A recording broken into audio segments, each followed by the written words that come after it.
Ernest Hemingway said, "When people speak, they listen completely. Most people never listen." Stephen Covey said, "Try to understand before you are understood." Hello, I am Juan Navarro. This is Advanced Quality Programs, and I invite you to explore the quality philosophies and concepts to apply them to our lives.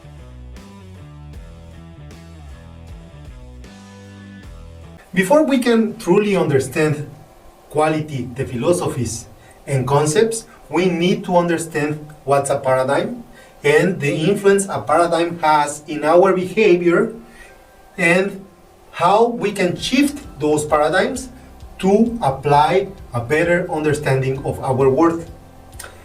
The word paradigm comes from ancient Greece, as we already explained it, but in today's world is used to explain how we observe our world, not according to our sight, but in the way we perceive the world and in the way we understand the world and interpret things.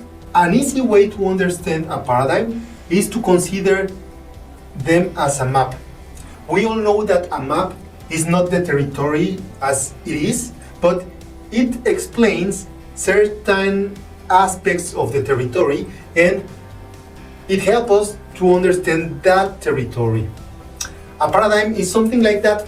It is a theory, an explanation or model that explains the way we are interpreting and understanding things. Suppose that we want to get to one specific place in the city of Berlin.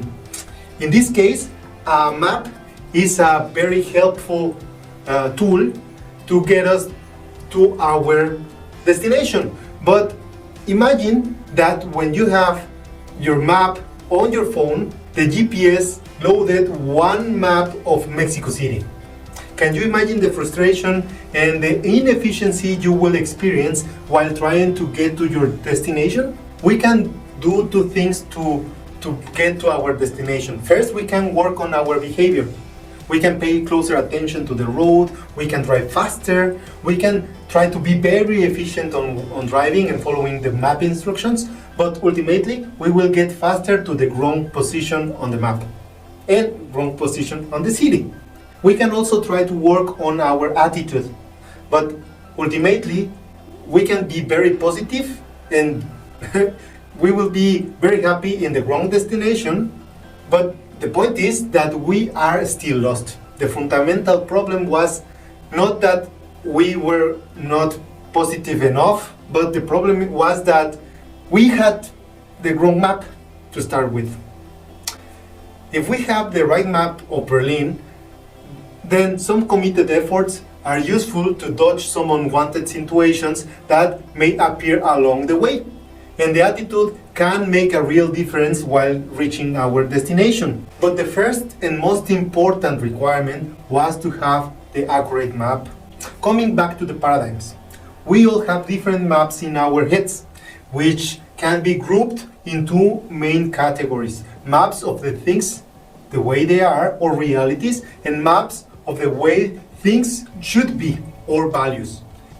With this in mind, we tend to understand everything we experience, but we barely question the accuracy of those maps. We generally are unaware that these maps exist, and we simply assume that the way we see the things corresponds to the reality and the way the reality should be. These assumptions create almost entirely our attitude and our behavior. The way we see things is the foundation of the ways we think and we act. Before we move forward on this topic, I invite you to remember an intellectual and emotional experience. Let's take a look for some minutes or seconds at this famous image of the internet where the color of the dress caused so many discussions some time ago. This experience has often been used to explain things because it shows a simple way many profound effects on people's actions and reactions. And these reactions explain the people's attitude. On the first place, it demonstrates how powerful is the effect of conditioning in our perception and paradigms. Imagine that with just few seconds looking at this image, the effect that had in the people and the way people argue about that image, you can imagine and extrapolate the effect of the condition of a lifetime. There are many actors in the way we see things.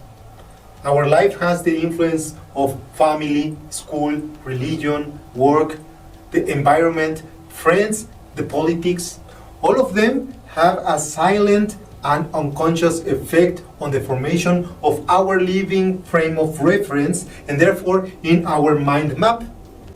The experiment also shows that paradigms are the source of our attitude and behavior, conditioning our response to act in accordance to that perception. We simply cannot remain congruent if we speak and walk a certain way while we see things another way. If you are one of those persons who see a white dress, your perception conditions you to recommend the combination of colors that are according to that one.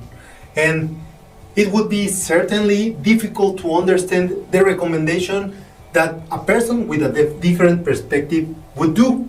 Both your attitude and your behavior tend to be congruent with the color you see on that dress. Which means that we can only change our attitude if we recognize that paradigms are driving those same attitudes and behavior. This experiment also demonstrates the effect of our paradigms on the way we interact with other people. We all tend to think that we see things the way they are, that we are objective, but that's not always the case.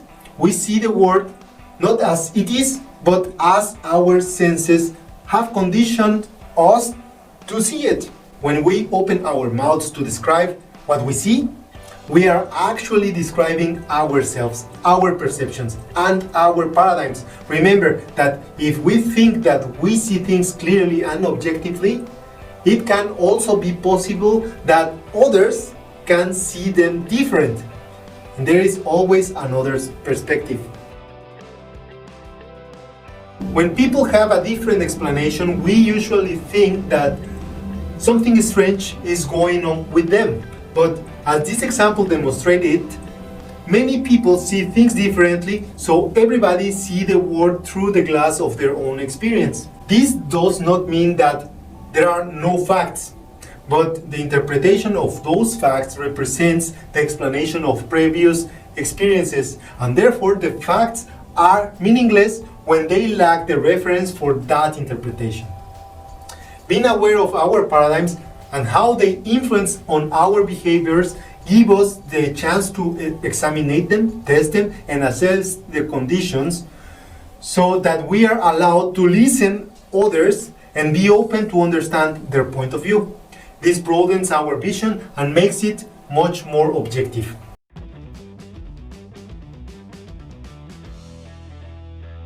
That was all for this week. If you enjoyed that video and find it helpful, don't forget to hit like. I will appreciate all of your comments and your subscription to the channel. I leave you with a quote from Kurt Cobain: peace, love, and empathy. Don't forget to hit the bell and see you next week.